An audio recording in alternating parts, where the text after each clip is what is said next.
I want to talk about the biggest and the most important story in the world, the Wuhan coronavirus. This coronavirus is a catastrophe on the scale of Chernobyl for China. But actually, it's probably worse than Chernobyl, which was localized in its effect. The coronavirus could result in a global pandemic. While you were all sleeping overnight, the number of diagnosed cases in China increased by 30%. Now, let me be clear, that's not new cases, that is just newly admitted cases. It is probably several orders of magnitude higher than that. Also, while you were sleeping, China now has its entire border with Russia closed. 2,600 miles, Russia has closed that border. El Al has shut down travel between Israel and China. Air France has shut down travel between China and France. And that's in addition to all the other countries that have already shut down travel. From what we know so far, and there's still many unknowns, this virus could have both a long incubation period, as much as 14 days, and individuals could be contagious while asymptomatic, which was not the case with SARS in 2003. Furthermore, from some cases, it appears the virus could be aerosolized, which means it doesn't require the kind of contact that you have with, say, a married couple kissing each other or a family living in close quarters in a hotel or apartment, but rather the distances we are all sitting apart right now. Yet China is still lying about all of this. They've been lying about it from the very beginning, and you don't need their history of lying about SARS in 2003, though it is relevant here. You just have to see what's happened over the last 2 months.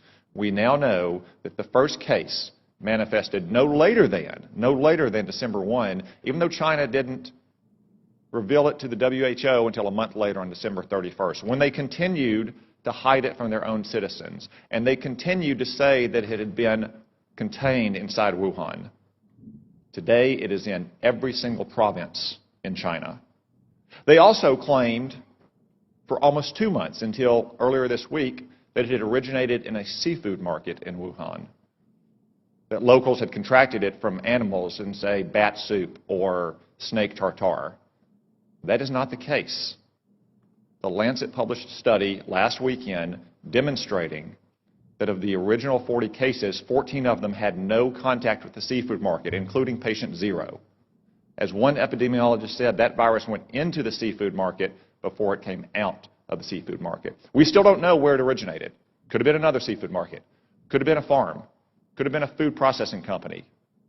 I would note that Wuhan also has China's only biosafety level 4 super laboratory that works with the world's most deadly pathogens, to include, yes, coronavirus.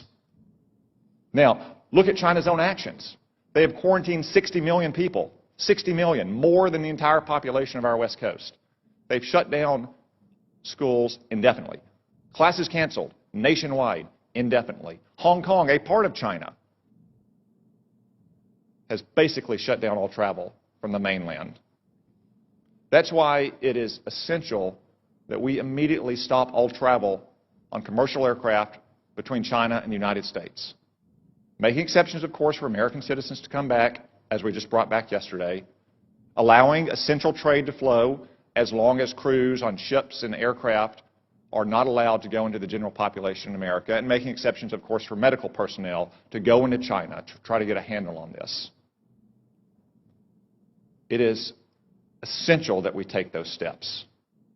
And essential that we get to the bottom of China's deceit and incompetence on this measure. And gentlemen, I raise this with you because you are responsible in your combatant commands for some countries that have the most fragile public institutions, to include the most fragile public health institutions in the world. So I ask, even though as of this morning there are not yet confirmed cases of coronavirus in your combatant commands, though I suspect there will be soon, what is your assessment about the ability of the governments in your combatant commands to handle a potential global pandemic like this? General Townsend. Thanks, Senator. So there are not, that I'm aware of, any confirmed cases, as you mentioned, but there are some suspected cases.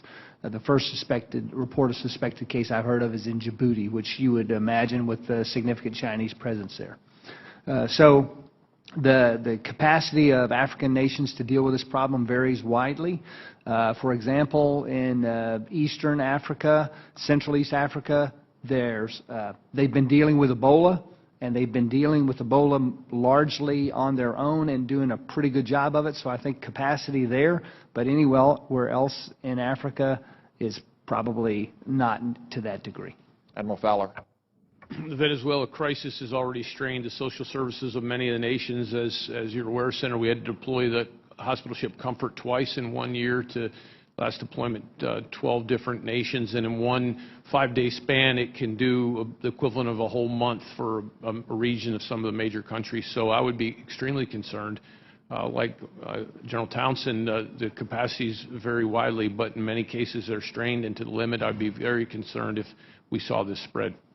Thank you. As a defensive measure, I just say again, it is essential that we shut down all commercial air travel immediately between the United States and China. As an offensive measure, because that probably won't stop it entirely, and because if it becomes a global pandemic, we have to deal with countries with very limited capabilities here. We need a Manhattan Project level effort to work with our best research scientists and laboratories in this country to develop a vaccine as quickly as possible.